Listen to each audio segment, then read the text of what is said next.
What's going on, everybody? Happy Friday. So, I've been doing this YouTube stuff just like I said because, and I'm starting to get more views. And one of my homies hit me up. He's like, "Hey, bro," he saw some of my videos. He's like, "Why don't you talk about that time? What happened at Taco Bell?" And I'm like, "Damn, that was an unfortunate event. that was that was a crazy event." But I was like, all right, cool. Hell yeah. I'll talk about it. So back in the days, and this was back, early 90s. Um, I used to work for Hewlett Packard. And so it was me, my cousin, a good friend of mine I consider my brother, and a homie. And we all worked at Hewlett Packard. We worked swing shift. And if you know Hewlett Packard and their color, it's blue. So we all had to wear blue button-ups. It's all blue, but, right here it just says HP. It doesn't even say Hewlett Packard, just HP at the time. So we worked great swing shift. We got off at 11:30. It was a Friday night. We're like, hey, let's go grab something to eat. So there was a Taco Bell down the street, and everybody knows I don't like Taco Bell. It's Del Taco all day, but there was no Del Taco around that area. So stop at Taco Bell. Taco Bell's closed, but we go through the drive-through. Go through the drive-through, get our food, and we're in this empty parking lot, and we have our 4 cars parked, where we're in the parking lot. And we have 4 lowriders, because at the time we're lowriding. Where I had my tailgate down. I had a Silverado, dropped on gold ones. I had a Silverado, tailgate down, and we're just chilling in the back of the bed, talking about whatever. We just got off of work. What are you going to do this weekend? Eating the Taco Bell. And then here comes a car full of dudes. And they pull right in front of us, and they're just mean mugging with the head out the window. Their heads are out the window, and they're wearing all red. Remember, Hewlett Packard, we're wearing all blue. And they're button-ups. So it looked a certain kind of way, right? It definitely looked like a gang thing, a gang beef about to happen. And they went through the drive-through, and they took off. And I told my boys, I said, I got a bad feeling, man. I have a feeling those guys are going to come back. They're going to go get their homeboys. They're going to come back. And they're like, nah, man, nah, it's not going to happen. Like, you're just tripping. Where I was living at the time, stuff like this didn't pop off. I just moved from San Jose to this area, to this new area.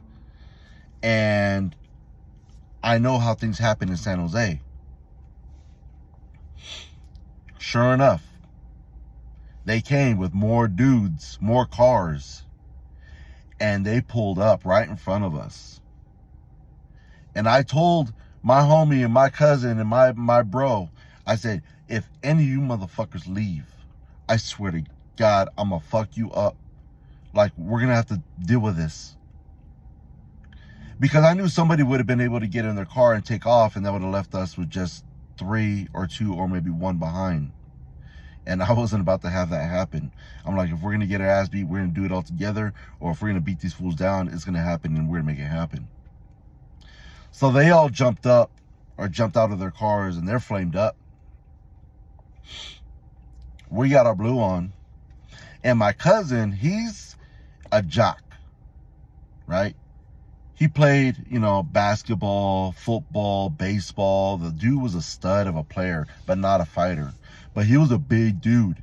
He was probably about 230, maybe about 6'4". He was a huge dude. He was intimidating.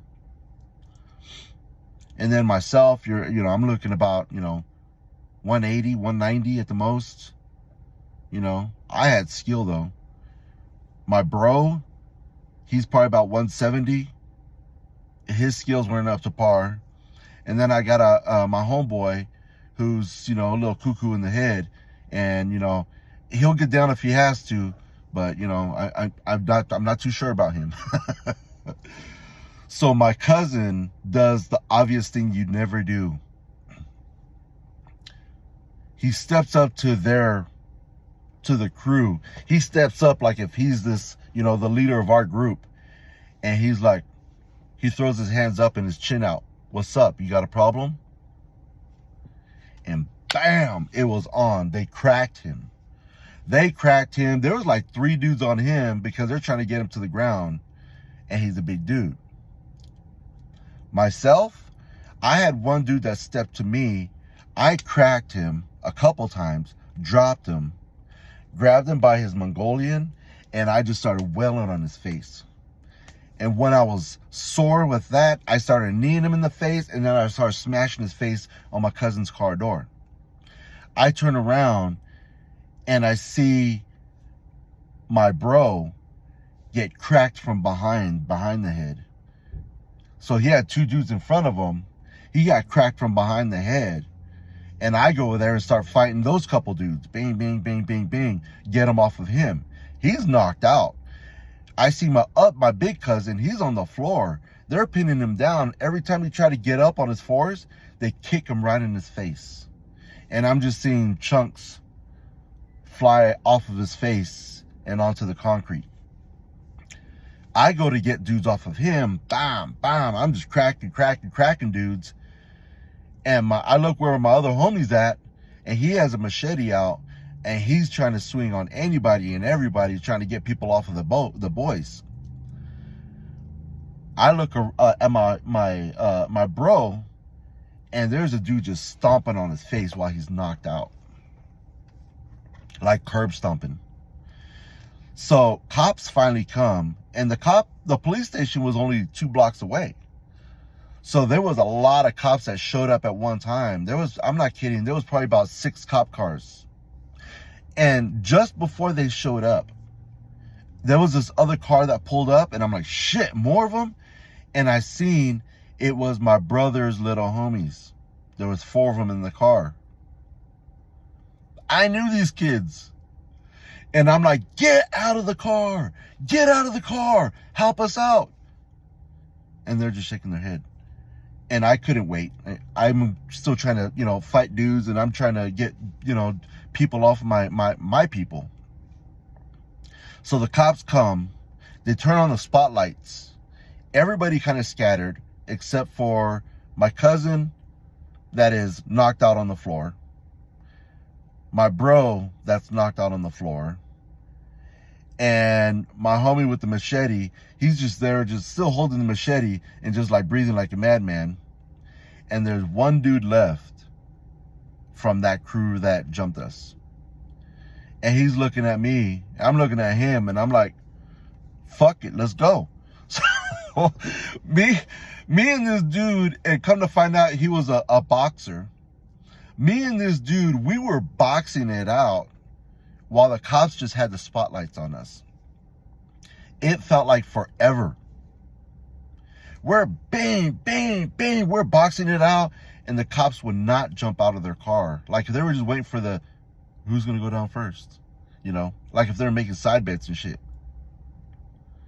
So eventually it happened, and you know, they get out the cop cars and they break it up.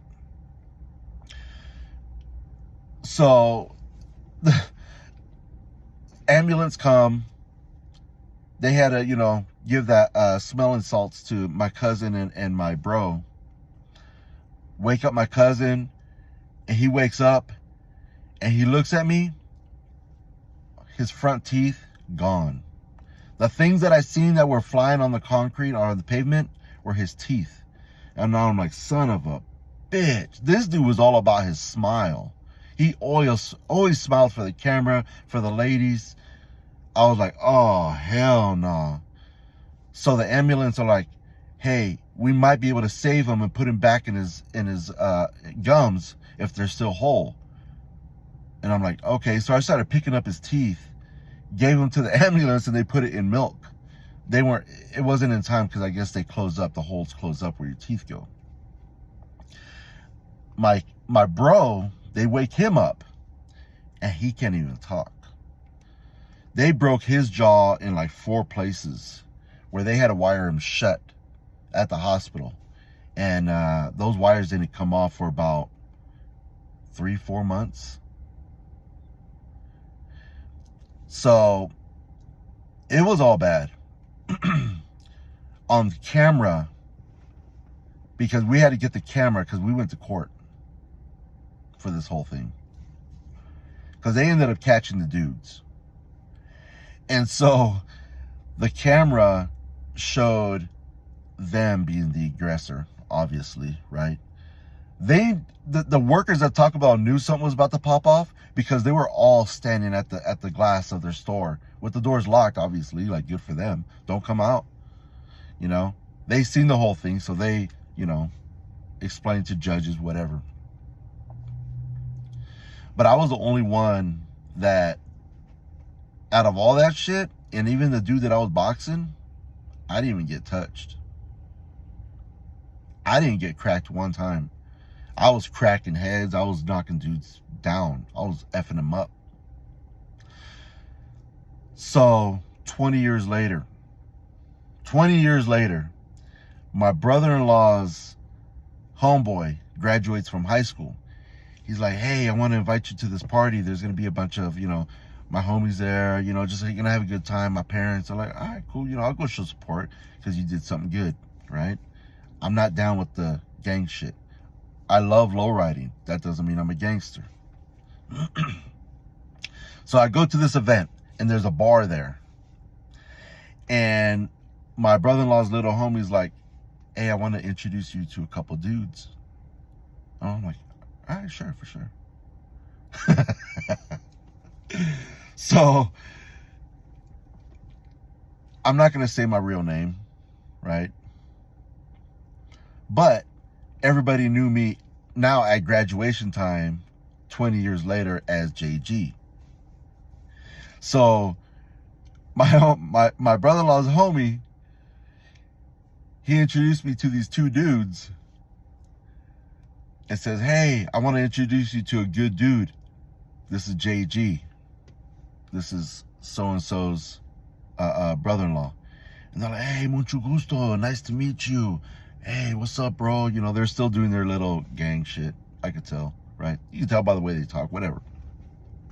It's their flavor. And they're like, I think I know you. And I'm like, yeah, you know me. They're like, from where? I'm like, I don't know where, but you know me. I knew who they were. They're like, let me buy you a beer. I'm like, all right, cool.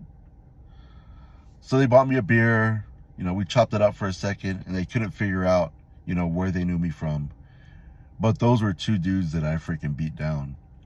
And I wasn't going to bring it back up because I'm just like, yeah, I'm tired of fighting. Like, I'm done with that. My knuckles are beat up. I'm done. Like, leave that for the streets, and I ain't about street no more. But yeah, it was just a story that my homeboy wanted me to tell. And very unfortunate ending. The good thing is nobody died. Right? Nobody got shot. Nobody got stabbed. Nobody died. Funny thing is after that thing had happened with us, a week later, that group, people within that group that were in the fight, ended up doing a armed robbery and a shooting in town. So it could have got ugly. One of us could have definitely got shot, been dead, stabbed, whatever. So thank God that didn't happen. Thank God it was just a Royal Rumble. And thank God that I knew how to stand my ground and how to chuck them. So just wanted to tell the story. Have a good one, everybody. Be safe. If you're going to get in a rumble, make sure you're with people that know how to fight. Try to make sure that it's even. And if all in anything, don't even do it. Have a good one. Late.